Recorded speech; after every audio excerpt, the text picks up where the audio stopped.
अस्सलाम वालेकुम, good morning all of you.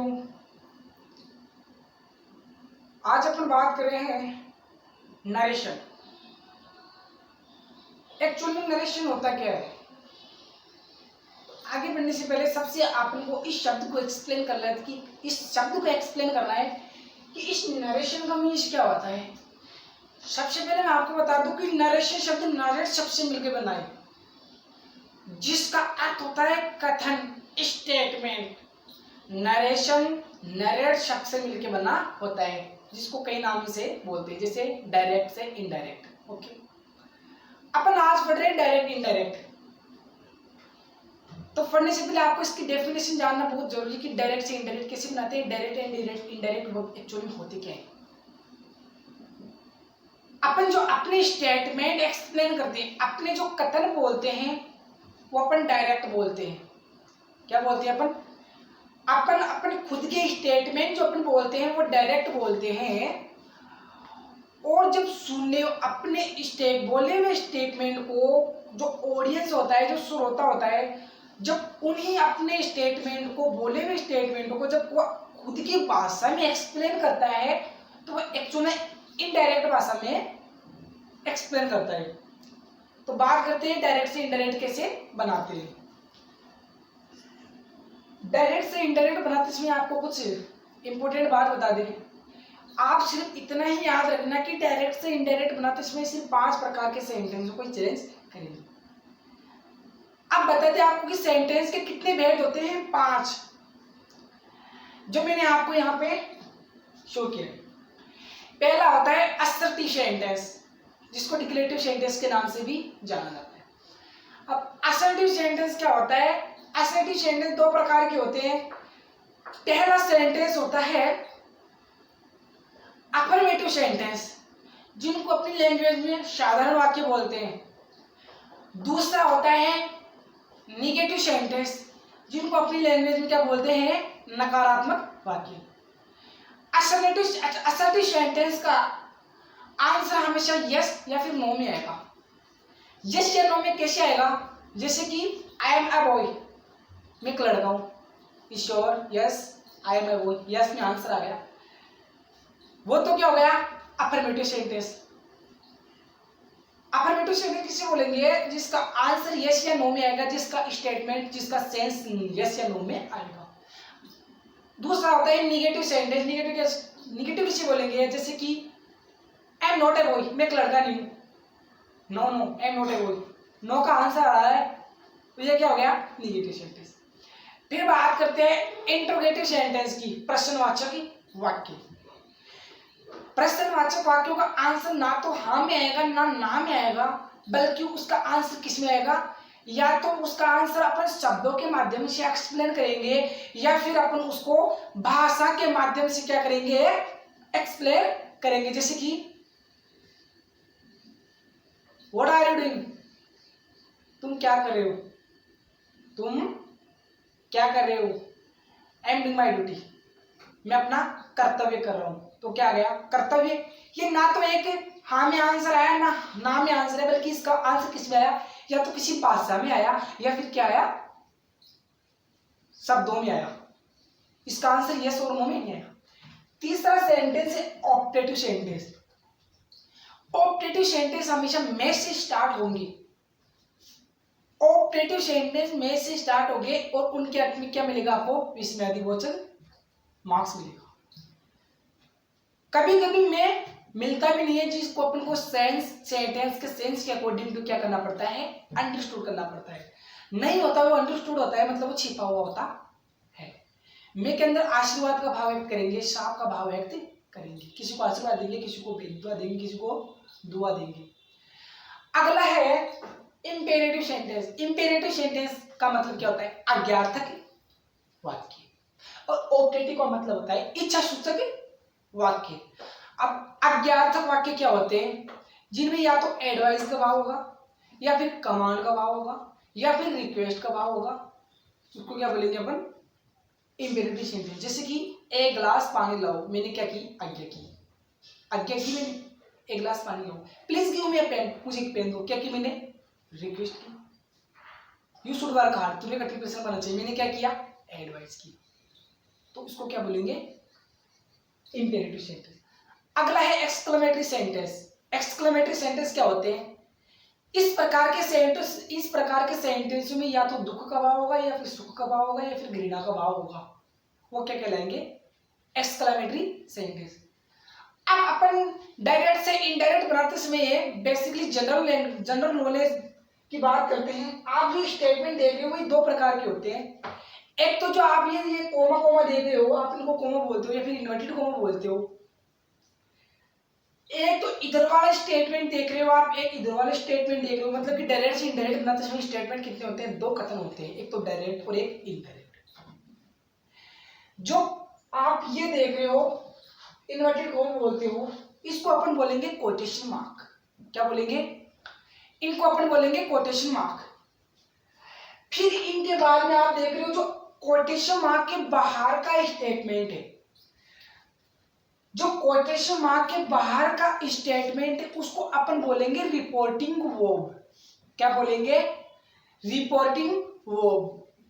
और जो इन्वर्टेड कोमा के अंदर जो इतना का स्टेटमेंट है इसको अपन क्या बोलेंगे, रिपोर्टेड स्पीच। ये तो इसकी क्या होगी, जनरल नॉलेज की बात। आज अपन सिर्फ दो सेंटेंसों की ही बात करेंगे, प्रेजेंट इंडेफिनिट की और फ्यूचर इंडेफिनिट की। बाकी सेंटेंसों की बात बाद में करेंगे। टेंसों का चैप्टर इसलिए शुरू किया था क्योंकि अगर टेंस नहीं पढ़ते तो डायरेक्ट इनडायरेक्ट, डायरेक्ट से इनडायरेक्ट नहीं बनाते। पहले भी आपको बताया था कि इंग्लिश की ग्रामेटिक पोर्शन चेन की तरह होती है, एक के ऊपर एक, एक के ऊपर एक। अगर आप टेंस नहीं पढ़ते तो डायरेक्ट इंडायरेक्ट नहीं सीख पाते। अगर डायरेक्ट इंडायरेक्ट नहीं पढ़ोगे तो एक दूसरे पेशू नहीं बना पाओगे। तो आज आपको सिर्फ प्रेजेंट इंडेफिनिट और फ्यूचर इंडेफिनिट ही बताएंगे।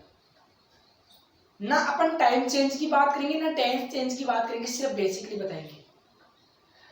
टेंस इसलिए पढ़ाए थे क्योंकि टेंस के बाद में आप डायरेक्ट इंडायरेक्ट सीख सकते हो, लेकिन डायरेक्ट से इंडायरेक्ट बनाते समय आपको सिर्फ एक वो बता रहा हूं जो इंपॉर्टेंट, उसको याद कर लेना, वो है से।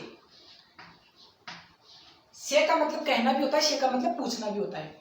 इसकी फॉर्म में बनती है, ये होती है फर्स्ट फॉर्म, ये होती है सेकंड फॉर्म और ये होती है थर्ड फॉर्म।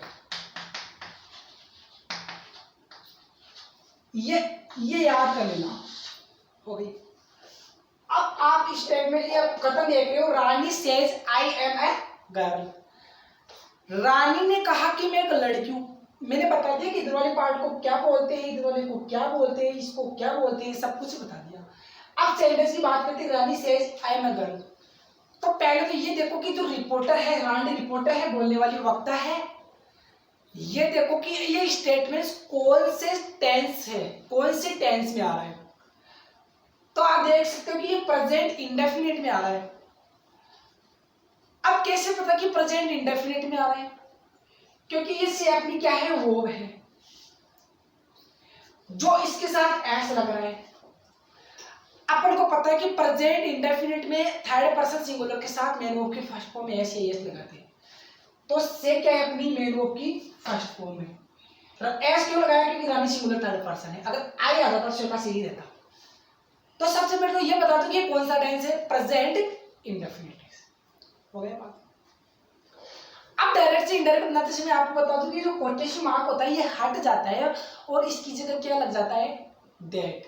क्या लग जाता है, दैट। अगर ये रिपोर्टिंग वर्ब प्रेजेंट इंडेफिनिट में हो, अगर रिपोर्टिंग वर्ब प्रेजेंट इंडेफिनिट में हो तो रिपोर्टेड स्पीच नो चेंज, मतलब उसको नहीं बदलेंगे। वो जैसी सिचुएशन है उसको उसी की सिचुएशन के ऊपर छोड़ देंगे। जैसे Rani says I am a girl, Rani ने कहा मैं एक लड़की हूं, तो रानी का रानी आ गया, सेज का सेज आ गया। सेज का सेज क्यों आया, क्योंकि प्रेजेंट इंडेफिनिट में।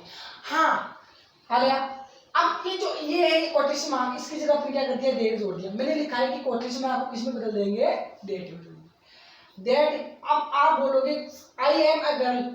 अब रानी सेज, रानी कहती है कि मैं गर्ल हूं, तो ये रानी बोल कौन रही है, रानी, तो लड़की के लिए क्या आएगा, सी। तो रानी सेज दैट क्या, सी सोई आई आएगा। सी आएगा, सॉरी सी।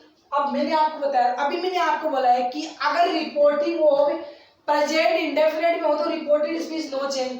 आप बोलोगे आपने इसका एम का इज कर दिया, एम का इज कर दिया, बात सही। मैंने आपको बताया था कि नो चेंज का मतलब ये नहीं है कि हेल्प में चेंज नहीं होती जाएगी, हेल्प में बदलेगी। हेल्प में क्यों बदलेगी?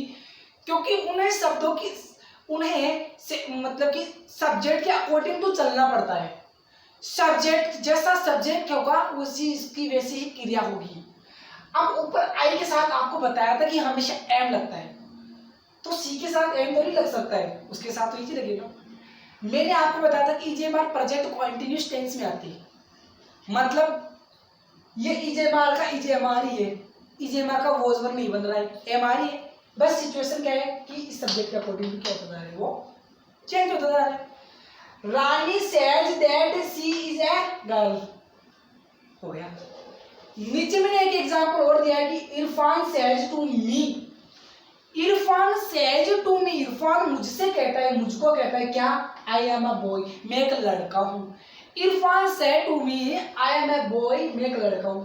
तो इरफान, अब आपको यहाँ पे कंफ्यूज हो रहा है कि सेज टू किसका टेंस क्यों कर दिया, बस ये भी प्रेजेंट इंडेफिनिट टेंस में ही है। लेकिन सेज समझो कि यहाँ पे क्या था, सेज के बाद में कोई ऑब्जेक्ट नहीं आ रहा था, तब अपन ने सेज का सेज ही रखा था। अगर यहाँ पर आ जाता कि सेज टू राहुल, तब सेज किस में चला जाता, टेंस में चला जाता, क्योंकि यहाँ पे सेज के बाद में ऑब्जेक्ट आ रहा है क्या, मी, इसलिए इसको सेज को किस में बदल दिया, टेल में। अब देखना सेज ही नहीं बदलेगा टेल में, ये सेज टू है ना, पूरा टेल में जाएगा और फिर उसके बाद में अपना वापस ऑब्जेक्ट आ जाएगा। तो इरफान टेल्स प्रेजेंट इंडेफिनिट में, तो इसकी वो भी प्रेजेंट में चल रही है टेल्स।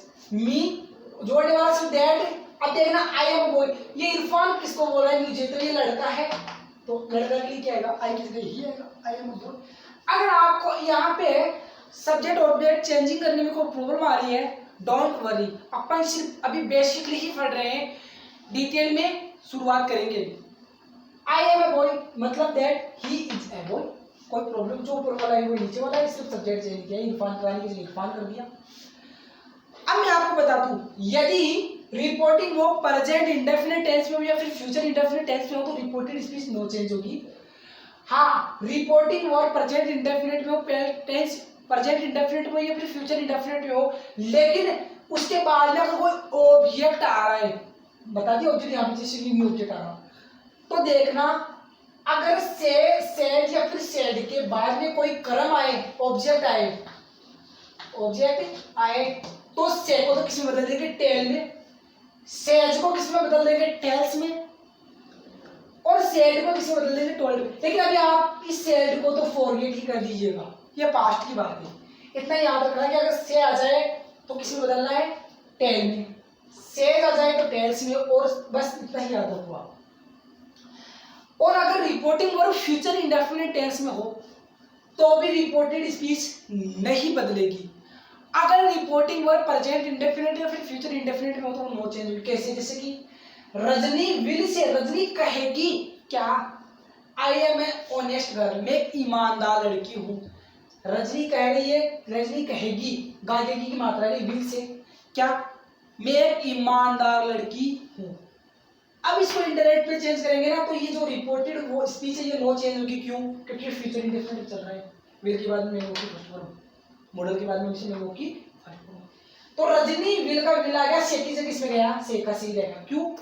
क्योंकि ना तो इसके बाद में कोई ऑब्जेक्ट आ रहा है, अगर ऑब्जेक्ट आता तो उसे कटेल हो जाता, बात खत्म। दूसरी बात है, क्वेश्चन आप किसमें बदलेंगे देखने। अब I am a girl, she is a girl, वो की वो बात आ रही है, स्टार में लिखा है। अगर रिपोर्टिंग वर्ब प्रेजेंट या फ्यूचर टेंस में, फ्यूचर टेंस का मतलब इंडेफिनिट में होनी चाहिए हो, तो रिपोर्टेड स्पीच जो का तो रहेगा, मतलब कि इजेमार के लिए इजेमार है, इंग्लिश रीच क्यों हो रहा है, देखो ये सब्जेक्ट के अकॉर्डिंग टू लग रहा है, बल्कि है इजेमार ही में ही, मतलब प्रेजेंट साइकिल वही चल रही है, इजेमार की इजेमार ही चल रही है। बल्कि आपको पता है कि नरेशन में डायरेक्ट से इनडायरेक्ट बनाते समय इजेमार वॉचवर्ड में जाता है, समझ रहे हो, इजेमार किसमें जाता है, वॉचवर्ड में जाता है। ये तो सिर्फ इसकी बेसिकली बात कि सिर्फ अपन इसमें 5 प्रकार के सेंटेंस पढ़ेंगे। अगली वीडियो में अपन डिटेल से पढ़ेंगे कि किसमें चेंज करेंगे, कि क्या किसमें चेंज करेंगे, टेंस किसमें चेंज करेंगे, पर्सन को किसमें चेंज करेंगे, ऑब्जेक्ट को किसमें चेंज करेंगे, पार्ट्स ऑफ स्पीच को किसमें चेंज करेंगे।